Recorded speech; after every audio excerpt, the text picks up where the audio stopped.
नवरात्रि देवी दुर्गा की साधना और भक्ति का सबसे पावन समय होता है।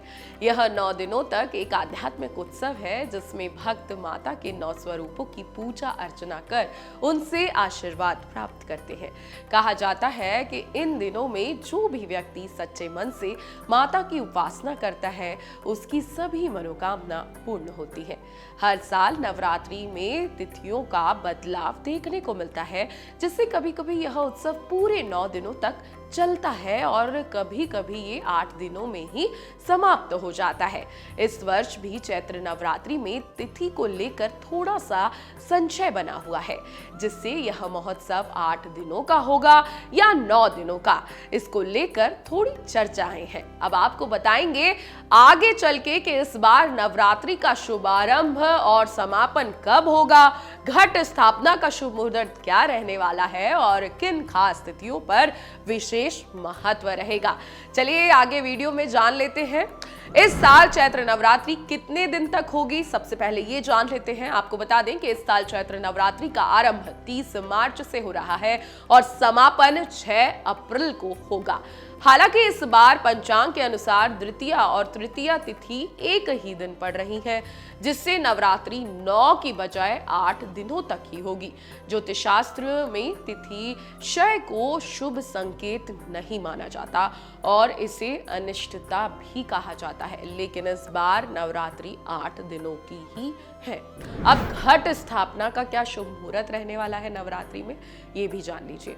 घट स्थापना नवरात्रि का सबसे महत्वपूर्ण कर्म होता है, जिसे शुभ मुहूर्त में करना बहुत जरूरी है। इस बार घट स्थापना के लिए 2 विशेष मुहूर्त बताए जा रहे हैं। पहला प्रातः 6:12 से शुरू होगा, जो कि 10:20 तक रहेगा। इस समय में घट स्थापना करने से सुख समृद्धि और धन लाभ की प्राप्ति होती है। अभिजीत मुहूर्त की बात करें तो प्रातः 11:59 से दोपहर 12:49 तक यह मुहूर्त रहने वाला है। इस समय घट स्थापना करने से सौभाग्य और ऐश्वर्य में वृद्धि होगी। चैत्र नवरात्रि में अष्टमी और नवमी तिथियां कब कब है जान लीजिए। आपको बता दें कि चैत्र नवरात्रि में महाअष्टमी 5 अप्रैल को पड़ रही है और महानवमी 6 अप्रैल को है। अष्टमी और नवमी तिथियां नवरात्रि की सबसे खास दिनों में से एक है।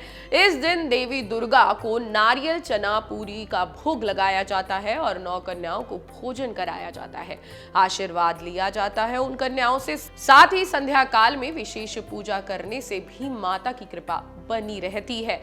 अब 9 दुर्गाओं में आपको कौन से मंत्र का जाप करना है जिससे मां दुर्गा आपसे प्रसन्न हो, ध्यान से ये मंत्र सुन लीजिए। या देवी सर्वभूतेषु मात्र रूपेण संस्थिता नमस्तस्यै नमस्तस्यै नमस्तस्यै नमो नमः। या देवी सर्वभूतेषु शक्ति रूपेण संस्था नमस्तस्यै नमस्तस्यै नमस्तस्यै नमो नमः। या देवी सर्वभूतेषु शांति रूपेण संस्थिता नमस्तस्यै नमस्तस्यै नमस्तस्यै नमो नमः। इस मंत्र का नवरात्रि के दौरान जाप करने से देवी दुर्गा की विशेष कृपा आप पर प्राप्त होती है और जीवन में सकारात्मकता का संचार होता है और नकारात्मक ऊर्जा दूर होती है। तो विधि पूर्वक नवरात्रि में माता रानी की पूजा करें। अगर आपको नवरात्रि से जुड़ा और भी कोई सवाल मन में है तो हमें कमेंट करके जरूर पूछें, हम आपके हर सवाल का जवाब जरूर देंगे। अगर आप ये वीडियो YouTube पर देख रहे हैं तो हमारे चैनल को सब्सक्राइब कर बेल आइकन दबाएं और Facebook पर देख रहे हैं तो हमारे पेज को लाइक करें। 8 मिलियन प्लस सब्सक्राइबर, आपके इस भरोसे के लिए बहुत धन्यवाद।